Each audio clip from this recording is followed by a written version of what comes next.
Welcome back. Well, it's hard to know what to say to kids these days. First, it was the start of the pandemic. Then the death of George Floyd happened in police custody, which led to civil unrest. So today, we're going to talk about what to say to children. Tiffany McDuffie is the owner of Purposeful Play, a youth sports camp that teaches kids social and emotional intelligence and life skills. Good morning to you, Tiffany. Good morning, Tiff. How are you? I'm doing well. So good to see you again. How have you been doing?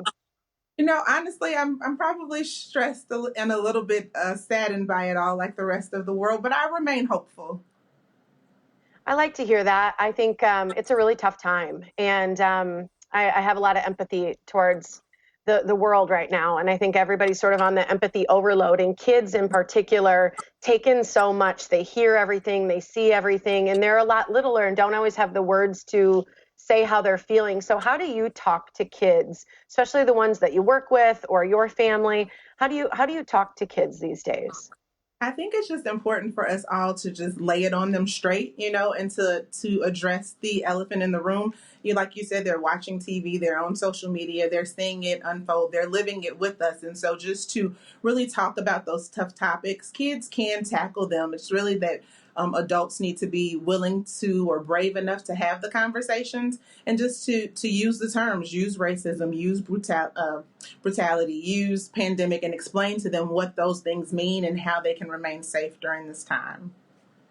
I love that you said that because I think people often try and skirt around using those words, right? Because saying racism feels ugly. And so we don't often want to use the words to say it like it is. How about the kids that you serve? I mean, obviously they go through a lot every day. How are they doing? What do you hear them say? I hear them say they're afraid. I hear them say, that they're scared or they're nervous to go outside. I hear some who are really empowered and who like are interested in going to protest. Others who are just like no way because they kind of get it twisted between the protest and the riots. But I think overall, kids are, like I said, are really resilient and they bounce back in ways that we don't. They're sad women, and the next minute they're like moving on and playing somewhere. So luckily, they still have that mindset to just go out there and do something fun again and kind of take their minds off of it. They're so resilient. That's something that's so special about kids. And if we can kind of keep them in a great place, they can remain resilient too, which I like. For you, talk about a little time. I'm sure there's a time when you've experienced racism, and I think it's important for people to hear the stories so that they don't think that this isn't happening today.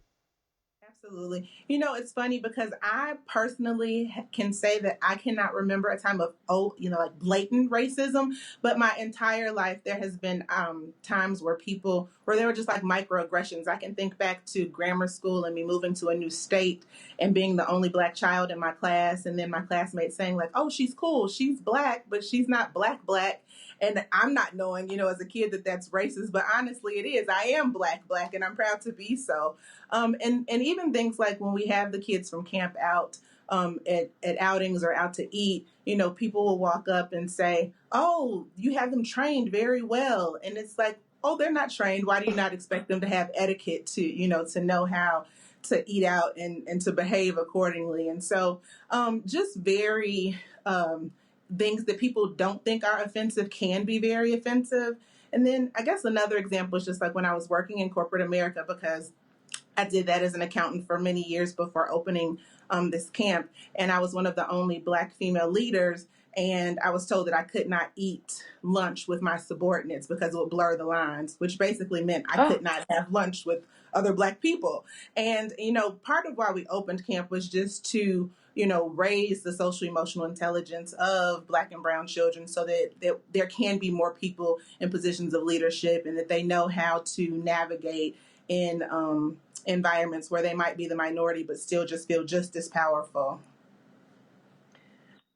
those are all important things I think for everybody to hear, and I appreciate you sharing that very much. I saw, how there's so many memes and things online right now. One of the things I saw the other day is pretend racism is COVID. Just assume you have it and protect others and make changes to your habits. And I think what people want to know is what do we need to do to start to heal the conversation, to move forward, and to also be better and make change.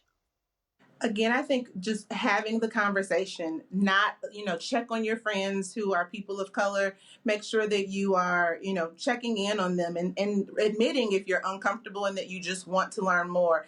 Injustice for anyone is injustice for everyone. And I think one of my campers actually put it best. She said they really kind of see police as heroes still, and so for them they were just like, they're disgracing the uniform. And as people who do sports Mm. all the time, whether it's basketball or soccer or dance, like, your uniform means something, it stands for something. And so we're working really hard not to let the children be afraid of the police, because we teach them that they're helpers, like firefighters and other public service people, but just talk about how that was a disgrace of the uniform, and how people in positions of power should be here to serve is the most important thing. I like that, because it's true. When we meet a hero or we see someone who's a hero, you don't want to be disappointed by them. So that's an important point, that's the lens of a child, is that disappointment of disgracing a uniform. That's a powerful statement right there. Just what do you say about play? Because I know that's really the point of purposeful play, and the point of play in athletics with kids, and maybe if there's a thought you have on how that unites us, because I really do think it brings people together. It does. They say, there's a cliche that says play is the universal language of children. It crosses all barriers, and kids come together and they just play. No child is born being racist. No adult is born being racist. And so that's something that is taught. And so I think just going out, even for adults, and just communing as one human race, and being willing to play with one another, whether it's in a soccer, a dodgeball game or kickball game, or tennis, just being together for a joint cause of pure, spontaneous moments of joy is really, really important. And it really breaks down, the stress and the anxiety and the barriers that form between people. There's science and research that proves that play is stress management, almost like a massage for your brain. So whether you're, 5, 55, or 105, people need to play. It's true. And I think we all need some more spontaneous moments of joy. So thank you so much for joining us this morning, Tiffany. Good to see you again. Thank you. Absolutely. Loved it.